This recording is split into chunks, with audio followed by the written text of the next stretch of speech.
SmainaoBasumatari गिबियावनो नोंथांमोनखौ आंनि चेनेलाव बराय हरबाय लोगोसे गोजोन फुंबिलिनि गाहाम हामलायथि बावहरबाय नोंथांमोननि थाखाय आङो लानानै फैलायबाय गोदान मोनसे रादाब नोंथांमोना भिडिअखौ अननानै जोबजासिम नायलांदो। दिनै 2022 मायथाइनि 1 जुलाइ दिनै फुंबिलिनि गिबि रादाबाव दङ बड'सा खौरां बिलाइनि खौरां बुथुमगिरि दैमालु राम बर' बिथाङा अल इन्डिया रिपर्टार एवार्ड 2022 खौ आजावबाय। मैया गुवाहाटीआव खुंफुंनाय मोनसे मेहेरगोनां हाबाफारिनि गेजेरजों बान्थाखौ आजावदों दैमालु राम बर' बिथाङा।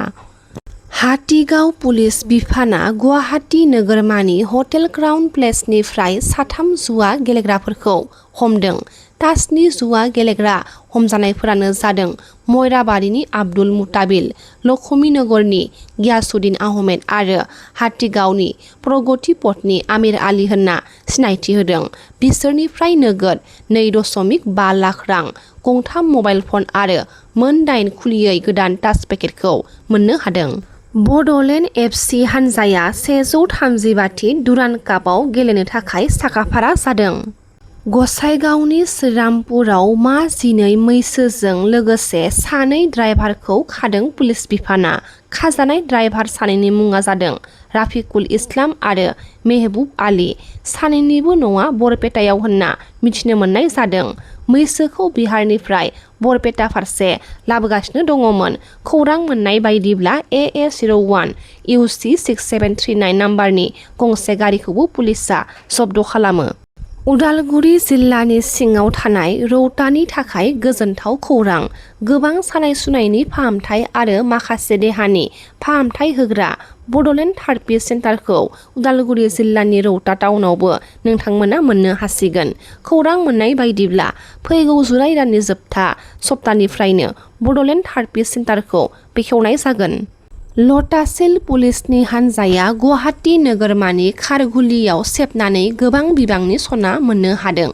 54 कौटि रां बेसेननि 37.64 केजि सनानि बिस्कुट हमनो हादों आरो बेजों लोगोसे बे सेबनाय समाव 13 ग्राम रुफाबो मोननो हादों। लोगोसे गंब्रै मबाइल फन, नोगोद 3,752 रां आरो सनाखौ सोनानै लाग्रा बेग मोननो हायो। बे बिथिङाव गुवाहाटी नोगोरमानि गान्धी बस्तियाव थाफैथ'नाय महाराष्ट्रनि संगालि अक्षय बन्सत मुंनि सासे सुबुंखौ पुलिसआ हमदों। रायमनायाव गोदानै बेखेवजादों सुइमिं पुल। सुइमिं पुलखौ बेखेवनानै होदों BTCनि टुरिज्म बिफाननि डाइरेक्टर जयन्त शर्मा बिथाङा। बे हाबाफारियावनो बाहागो लादों एक्टर ओम प्रकाश खेरखातारि, बारग' MLA जिरन बसुमतारी आरो भुटाननि गोबां आलासि बिथांमोना। बेथ' बिराद गोग्गानाय मोनदों मानोना आदा सम्राट नार्जारि मिसानिनो लोगो जायो। बिथाङा इखिनि जे खालामदों लोगोसे जोंनि आसामाव बुंनो थांबा बारा बिदि सामार एक्टिभिटिस खालामनो थाखाय गैया। स' बिथिं क'क्राझारावथ' बेनो फार्स्ट जागोन बायदि मोनदों आं। स' जोबोद मोजां खौरां आरो आंथ' गासैबो जिमान दा दङ दाथ' जोंना सामार भेकेसन स्टार्ट जासिगोन। स' बाहेरायाव थाङा गारा जों जेसे हागौ जोंनि टुरिज्म मा होनो जायगानि माबाखौनो सापर्ट खालामनांगौ। स' बयखौबो खावलायगोन बेयाव फैनानै एसे टाइम स्पेन्ड खालामनो हागोन आरो ना। जोबोद मोजां जादों गथ'फोरनि थाखायबो चिल्ड्रेन फ्रेन्डलि होननो हागोन। गेलेनायबो बहुत जायगा नुदों। स' बयखौबो खावलायगोन फैनो थाखाय। जोंबो फैगोन सामार भेकेसन जिहेतु जाबाय। आं दिनै फिसालाखौ लाबोनो हायासै नाथाय नेक्स्ट थाबैनो फैगोन आरो ओमफ्राय जोबोद मोजां मोनदों आरो जायगाखौ। रायमना नेसनेल पार्कनि इनभाइरनमेन्टखौ माबोरै मोनदों नोंथाङा माबोरै मोनदों? आं एक्सुवेलि 2015 ना 14 खनसे फैदोंमोन। होनबाथ' बिराद बे टाइमावनो बिराद मोजां मोनखादोंमोन। बहुत अपरचुनिटि दङ। रिजर्ट बे टाइमाव खिन्थु गैयामोन। थ' बे टाइमावनो जों फिल खालामदोंमोन जे इयाव रिजर्टफोर बा हमस्टेफोर थाबा मोजां जागौमोन होननानै। मानोना जों थानो मोनासैमोन, थांफिननांदोंमोन। थ' नाथाय एबार जेब्ला बहुत गोबां नुदों आरो गोदान खुलिनायबो नुदों। स' जोबोद मोजां जादों। थ' जोंबो जेसे हागौ नेक्स्ट टाइम थाबनो फैनानै एसे नायनो फैनांगोन आरो बहुत स्कप दङ बेवहाय टुरिज्मनि थाखायबो। रायमना नेसनेल पार्कआथ' अभियासलि जोबोद समायनाखा। बेयाव नायनो गोनां जोबोद दङ। जेरै मानसा डेभेलप जादों बेखौनो रायमनाखौबो जों जेसे हागौ प्रमट खालामनांगौ बेखौनो होनबाय आरो। मोन 6 हारिनो ST होनायाव बुंनो गोनां जेबो गैया होनना हाग्रामा महिलारि बिथाङा फोरमायथिदों। नाथाय थाखानाय STफोरा जेबो खहा जानो मोनाङा होननानै हाग्रामा महिलारि बिथाङा खौरांगिरिफोरनि सोंथियाव फोरमायथिदों। এইটো ভাল কথা। 6 জনগোষ্ঠীৰ যদি ST কৰণ হয় আমাৰ ক'ব লগা কি আছে? এইটো ভাল কথা।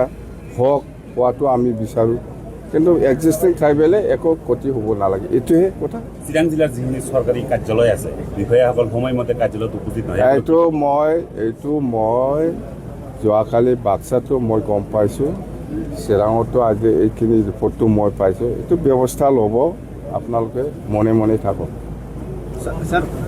ফিফা ৱৰ্ল্ড কাপ চলি আছে ৱৰ্ল্ড কাপ আজিতো ভাল বিৰাট ভাল পাওঁ কি নাচাই চাই ডেইলি